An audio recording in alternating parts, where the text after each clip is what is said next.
बात में आपका एक बार फिर से स्वागत है। आज हम बातचीत कर रहे हैं पाकिस्तान की भूतपूर्व प्रधानमंत्री बेनजीर भुट्टो से। आपके नजदीक बहुत गलतियां होती रहती हैं, हो रही हैं। आप जा रही हैं पाकिस्तान, तैयारी कर रही हैं। रेड कारपेट तो बिछा नहीं होगा आपके लिए वहां पर?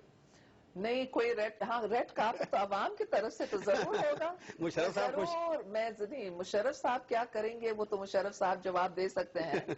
मगर ये मैं कह सकती हूँ कि मेरे भाइयों और बहनों के ऊपर मेरा पूरा एतमाद है कि जोश व खरोश के साथ अपने बहन का साथ देंगे। और ये हमारे सकाफत का भी एक हिस्सा है कि भाई बहनों का साथ देते हैं।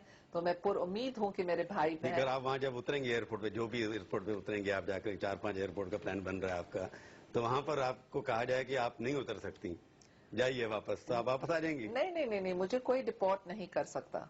क्यों? क्योंकि मैंने कोई समझौता, मियाँ साहब ने अपने जो अपने आपको उतरने नहीं देते, फिर क्या करोगे? वो कैसे मुझे नहीं उतरने देंगे? यही तो मैं कहती हूँ कि मैं अलग किश्ती में सवार हूँ, मियाँ साहब अलग किश्ती में सवार हैं। मियाँ साहब ने अपना हक पाकिस्तान में रहने का छोड़ दिया था। उसने कहा मुझे जेल से निकालो, मैं 10 साल के लिए वापस नहीं आऊंगा, और जामिन भी लिए, तो जामिन के हवाले कर लिए। आपके ओपोनेंट्स जो हैं, जो आपके विरोध करने वाले हैं, जो आप पॉलिटिकल ओपोनेंट्स हैं, वो बार बार ये कह रहे हैं कि ये समझौता हुआ, ये कॉम्प्रोमाइज हुआ, ये अंडरस्टैंडिंग हुई है कि आपका प्रेसिडेंशियल कैंडिडेट जनरल मुशर्रफ और जनरल मुशर्रफ की prime minister candidate Benazir Bhutto. ये मेरे जो ओपोनेंट्स हैं वो डरते हैं कि अगर मेरे डायलॉग के तहत जमहूरियत बहाल हो तो पाकिस्तान पीपल्स पार्टी की हुकूमत बनेगी। और क्योंकि ये सियासी यतीम हैं, उनको डर है कि इक्तदार उनके हाथ से निकल जाएगा। और क्योंकि उनके अंदर कुछ ऐसे इनासर हैं जो मिलिटेंट कैंप्स की सरबराही करते हैं और जिन्होंने इंतहा पसंदों को तकवीत दी है, तो वो डरते हैं कि बेनजीर भुट्टो आएगी तो दहशत गर्दी को खत्म कर लेगी और हमारे फिर जो काम है, जंग है, सब कुछ खत्म हो। आज पाकिस्तान के अंदर सबसे बड़ा कारोबार ये है कि आप एक सियासी पॉलिटिकल मदरसा खोलें, आपको पैसा मिलेगा कि आप एक इमारत को तामीर करें, आपको पैसा मिलेगा ताकि आप 14 साल के बच्चों को ब्रेन वॉश करें, तो उनका कारोबार सब कुछ खत्म हो जाएगा। जाहिर है वो प्रोपेगेंडा तो आपको लगता है कि फंडामेंटलिस्ट जो हैं वो आपके खिलाफ वो भी हैं और मॉडरेट्स भी सब खिलाफ हो गए? मॉडरेट्स मेरे खिलाफ नहीं है, कोई मॉडरेट मेरे खिलाफ नहीं है, मगर वो मॉडरेट्स जो समझते हैं कि अवाम मेरे साथ हैं, और वो लोग जिन्होंने 2 टाइम बैन लगाए प्राइम मिनिस्टर पर, वो तो समझते हैं कि हाँ फिर हम क्या करेंगे अगर मेजॉरिटी पार्टी आएगी। तो 2 टाइम बैन तो हटाने की कोशिश करेंगी ना आप? ऑफ कोर्स, ये तो हमारे आइन में नहीं था। पर आपकी ये मेरी बात नहीं है, ये तो आइन की बात है, जो कौम की आइन है। फौजी मुदाखलत से पहले जो आइन थी, उस आइन के अंदर ये बैन नहीं था।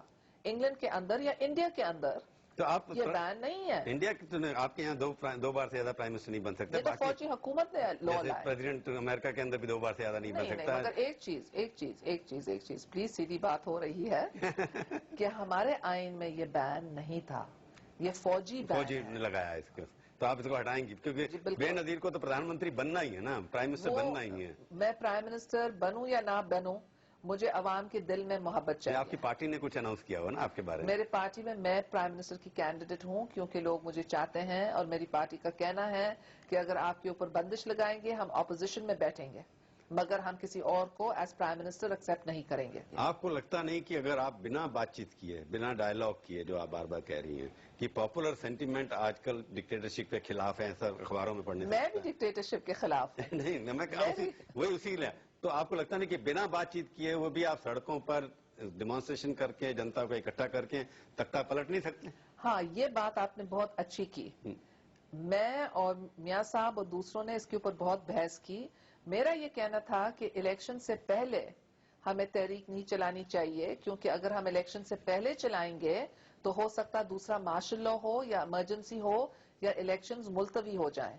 मगर अगर इलेक्शंस के अंदर गड़बड़ होगी तो फिर उस वक्त सब सियासी पार्टीज को इकट्ठा होकर के तहरीक चलाना चाहिए। जैसे यूक्रेन के अंदर जब धांधली हुई तो एक ऑरेंज रेवोल्यूशन हुआ।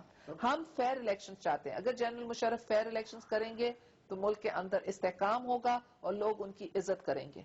मगर अगर जनरल मुशर्रफ फेयर इलेक्शंस नहीं करेंगे तो मुल्क के अंदर गड़बड़ होगा, जो पाकिस्तान के लिए और इलाके के लिए अच्छा। जनरल मुशर्रफ के ऊपर काफी विश्वास है, आपको लगता है? विश्वास का मतलब क्या? शक क्या है? फेथ है उनके। नो, मैंने कहा अगर वो करें, उनकी ऑब्जेक्टिविटी पे, उनकी फेयरनेस पे। खुदा के लिए माफ कीजिए, मैंने ये बात नहीं की कि वो फेयर इलेक्शंस करेंगे। मैंने मशवरा दी कि करवाएंगे आपको लगता है? अगर है सीधी बात, तो कैसे? अगर फेयर इलेक्शंस हों तो उनको अच्छा नाम मिलेगा। अबू धाबी में जो सीक्रेट मीटिंग आपने की, हाँ, जब उड़ के आप वहाँ पहुंच गए, जनरल साहब भी पहुंच गए, जो नॉन मीटिंग आपकी हुई उसमें आपने क्या, कोई कॉफी पियोगी और क्या, चाय पियोगी, कुछ और तो कुछ नहीं? देखिए सीधी बात यह है कि अगर कोई चीज सीक्रेट है तो मैं आकर के यहाँ आपको बता दूंगी। नहीं, मैं तो ये नहीं पूछा कि क्या बात हुई, मतलब वो आपका कोई एग्रीमेंट, इसका मतलब निकला नहीं ना कोई? मैं ये कहती हूँ कि बात हुई या बात नहीं हुई, कोई agreement for the restoration of democracy अब तक नहीं हुई है। और जो रूलिंग पार्टी का सरबराह हैं चौधरी शुजात साहब, उसने वाज़े अल्फाज में कहा है कि हम पीपल्स पार्टी के साथ एग्रीमेंट नहीं चाहते हैं। हम पीपल्स पार्टी के कहने के मुताबिक ban on twice elected prime minister हटाने के लिए तैयार नहीं है। हम यहाँ नवाज शरीफ के साथ समझौता करेंगे मगर हम पीपल्स पार्टी के साथ समझौता नहीं करेंगे, ये बात है। तो मतलब आपकी क्रेडिबिलिटी रिस्टोर करने के लिए कोशिश में लगे हुए हैं क्या आप? नहीं, मेरी जो क्रेडिबिलिटी है मेरे अवाम के हाथों में महफूज है। मुझे ना चौधरी शुजात से कोई मदद की जरूरत है, ना किसी और से मदद